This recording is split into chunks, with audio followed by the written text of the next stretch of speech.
नमस्कार दोस्तों, आज के इस सेशन में हम देखने वाले हैं ये कक्षा 12वीं की परीक्षा तथा 10वीं की परीक्षा आने वाली है। 12वीं की परीक्षा शुरू हो चुकी है, इसलिए यह वीडियो बनाया गया है। हम देखते हैं कि जब परीक्षा आती है तो उसका नियोजन बहुत ही महत्वपूर्ण और खास रहता है। बहुत से विद्यार्थी जब अध्ययन करते हैं, याद करने की कोशिश करते हैं, तो छोटी मोटी जो भी बातें हैं जो आपको याद नहीं रह पाती, जिसके वजह से आपको अधिक नुकसान सहना पड़ता है।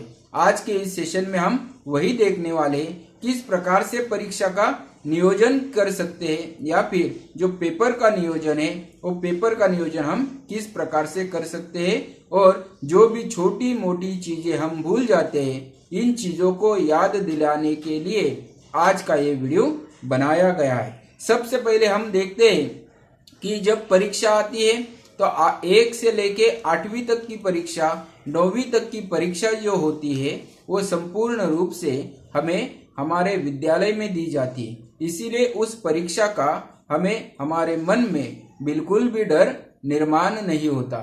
लेकिन 10वीं और 12वीं की जो परीक्षा होती है, इस परीक्षा के लिए जब हम जाते हैं या फिर सामना करते हैं तो थोड़ी बहुत घबराहट हमारे मन में निर्माण होती है। इस परीक्षा को बिल्कुल भी हमें डरना नहीं होगा, क्योंकि हमारे जैसे अनेकों विद्यार्थी हैं जो कि अधिक से अधिक यहाँ पर परीक्षा देने वाले हैं। इसीलिए किसी भी हालत में अपने मन से पहले तो यह डर निकालना है।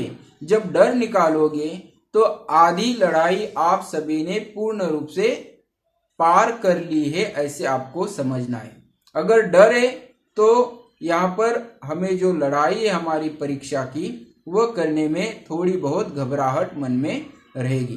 तो पहले तो हमारे मन से डर निकालना है। उसके बाद यहाँ पर जो समय है वो समय बहुत ही महत्वपूर्ण है। जब हम तो नियोजन पूर्ण रूप से साल भर का कर चुके हैं, लेकिन यहाँ पर जब परीक्षा आती है, परीक्षा का दिन आता है, तब हमें उसका नियोजन करना होगा। अगले दिन कौन सा पेपर है, इसके लिए आज का जो पेपर है उसमें तुम्हें उलझन में रहना बिल्कुल भी नहीं। जो आज का पेपर है उसी पेपर में जो भी प्रश्न पूछे जाएंगे उसी का अभ्यास तुम्हें अधिक से अधिक करना होगा। कल के लिए सोचोगे तो आज का पेपर आपका खराब होने वाला है। इसीलिए आज के पेपर के लिए हमें अधिक गुण किस प्रकार से मिल सकते हैं, इसके लिए अधिक से अधिक तुम्हें प्रयास करना होगा। यहाँ पर हमने देखा कि डर हमारे पहले तो मन से निकालना है। निकालने के बाद समय, जो पेपर यहाँ पर कल देने वाले हो उसी के बारे में आपको सोचना होगा। तीसरा, यहाँ पर सबसे महत्वपूर्ण जो बात बताई है कि हम जब परीक्षा देते हैं तो परीक्षा देने के लिए जाते हैं तो जो पढ़ाई करते हैं या फिर हमारे मन में जो दबाव होता है परीक्षा का, उस वजह से जो हमारी प्राथमिक चीजें हैं जो साथ में ले जाने के लिए हम भूल जाते हैं। जैसे कि सबसे महत्वपूर्ण जो चीज होती है वो है हॉल टिकट। हॉल टिकट की आपको जेरोक्स निकाल के रखनी है अपने पास एक घर में, और ओरिजिनल हॉल टिकट आपको लेके जाना होता है। इसीलिए ये जो छोटी बात है ये बहुत ही खास यहाँ पर बताई जा सकती है। आपको किसी भी हालत में हॉल टिकट संभाल के रखना है। दूसरी यहाँ पर बात, जब पेपर जो आज जो पेपर है या फिर परीक्षा शुरू होने से पहले आपको किस प्रकार से पढ़ाई करनी है, तो हमें परीक्षा देते वक्त प्रश्न पत्रिका का पूर्ण रूप से यहाँ पर फॉर्मूला मालूम हुआ होता है।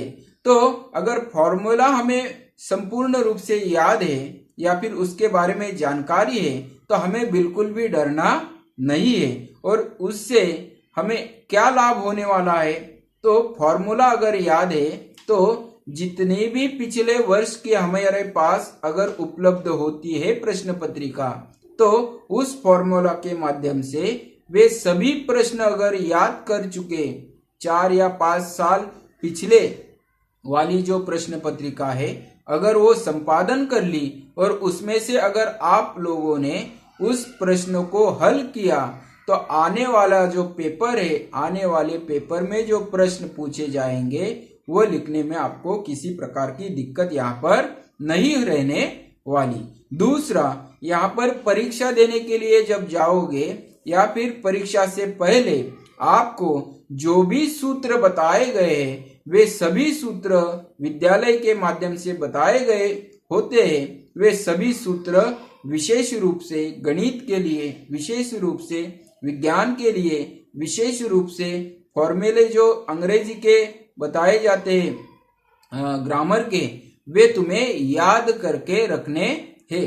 ये अगर फॉर्मूले आपने याद कर लिए तो यहाँ पर आपके 50% जो आपके मन के ऊपर दबाव है वो दबाव पूर्ण रूप से हट जाएगा। अभी यहाँ पर जो फोकस करना है हमें कि जब परीक्षा के लिए हम जाते हैं और परीक्षा के बाद परीक्षा देने के लिए जब जाते हैं तो सबसे पहले हमारे हाथ में आती है उत्तर पुस्तिका और प्रश्न पत्रिका। तो प्रश्न पत्रिका जब आपके सामने आती है तो 1, 2, 3, 4, 5, 6 इस प्रकार से प्रश्न होते हैं और इस प्रश्न में उप प्रश्न भी होते हैं। उप प्रश्न में भी 1, 2, 3, 4 इस प्रकार से प्रश्न होते हैं। तो आपको क्या करना है, जब एग्जामिनर जो होता है वो पेपर चेक करते वक्त आप जिस प्रकार से पेपर लिख रहे हो उसके बारे में वे पहले तो अध्ययन करता है। समझ लो उदाहरण के स्वरूप में कि प्रश्न पहला अ है और अ में 4 प्रश्न उप प्रश्न दिए गए हैं, तो और दूसरा प्रश्न है उस दूसरे प्रश्न में भी अ है, उसमें भी 4 प्रश्न दिए गए हैं। तो आपको क्या करना होगा, पहले तो प्रश्न का उत्तर जो लिख रहे हो, जैसे कि उदाहरण स्वरूप में प्रश्न दूसरा का उप प्रश्न में से दूसरा आ रहा है तो वो पहले बिल्कुल भी लिखना नहीं है। प्रश्न पहले में जो भी आपको आ रहा है, समझ लो 1, 2, 3, 4 प्रश्न आ रहे हैं, तो अगर पंक्ति से वो एक लाइन में लिखोगे, प्रश्न पहला का अ का पहला, अ का दूसरा, अ का तीसरा, अ का चौथा। अगर प्रश्न क्रमांक 1 में अ में 4 प्रश्न पूछे गए उप प्रश्न, अगर वो सभी आप लिखते हो ठीक ढंग से, एक के साथ एक के पीछे एक, तो एग्जामिनर को पूर्ण रूप से यहाँ पर मालूम होता है कि इसने संपूर्ण रूप से पढ़ाई कर चुका है यह विद्यार्थी, और इसीलिए आने वाले जो अगले पेज पे आपके प्रश्नों के उत्तर है उसे चेक करने के लिए वो बहुत ही सरलता से चेक कर पाते हैं और इसीलिए आपके गुणों में वृद्धि हो सकती है। इसीलिए जो भी प्रश्न पूछे जाएंगे 1, 2, 3, 4 प्रश्न क्रमांक 1 में, प्रश्न क्रमांक 2 में 1, 2, 3, 4, तो वे सभी प्रश्न एक ही लाइन में एक ही सीक्वेंस में आपको लिखने होंगे, जिसके वजह से आपको गुण में अधिक से अधिक वृद्धि हो पाएगी। अभी यहाँ पर हम देखते हैं कि सबसे महत्वपूर्ण, यहाँ पर हमने प्रश्न देखा किस प्रकार से लिखना है, प्रश्न का उत्तर किस प्रकार से लिखना है, ये हमने देखा। अभी सबसे महत्वपूर्ण बात यहाँ पर बताई गई है कि जब स्याही का इस्तेमाल करते हो तो एक ही स्याही का इस्तेमाल करने की बात यहाँ पर अपने मन में ठान लो। अगर नीले पेन का इस्तेमाल करने वाले हो, नीले रंग का इस्तेमाल करने वाले हो, तो नीले ही रंग का आपको इस्तेमाल करना होगा। अगर वहां पर स्याही में बदलाव करते हो तो वहां पर आपको सुपरवाइजर की सिग्नेचर लेनी होगी। किसी भी हालत में ये बात आपको भूलनी नहीं है। तीसरा, और यहाँ पर ये आखिरी बताया जा सकता है, पेपर लिखने में जल्दबाजी बिल्कुल भी आपको करनी नहीं है।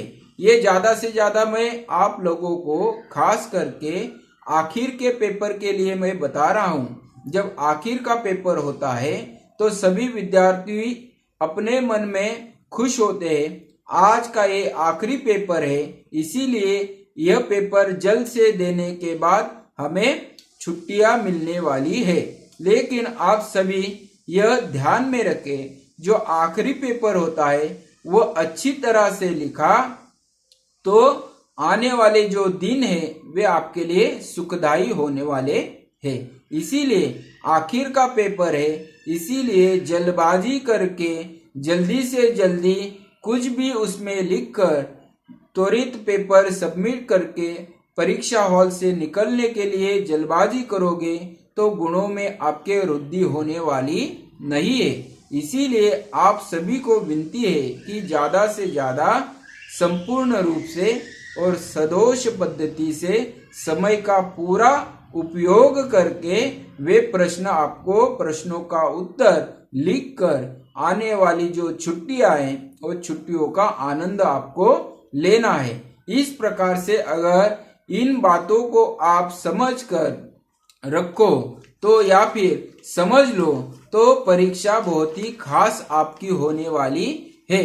और जब रिजल्ट निकलेगा तो रिजल्ट निकलने के बाद आपको पता चलेगा कि इन छोटी छोटी बातों को ध्यान में रखा जाए तो हमारे गुणों में वृद्धि हो सकती है। इसीलिए जल्दबाजी मत करो, डरो मत और समय का संपूर्ण रूप से सदुपयोग कर लो और सभी सूत्र याद कर लो।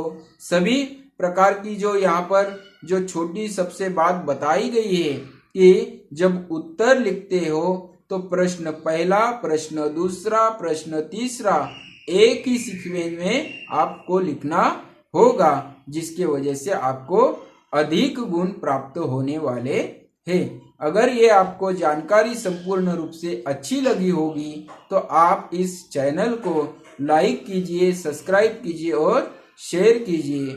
इस चैनल में 18 दिनों में 150 का अंक पार कर चुका है, इसीलिए आप भी इसमें अधिक से अधिक वृद्धि लाने के लिए सब्सक्राइब कीजिए और लाइक कीजिए।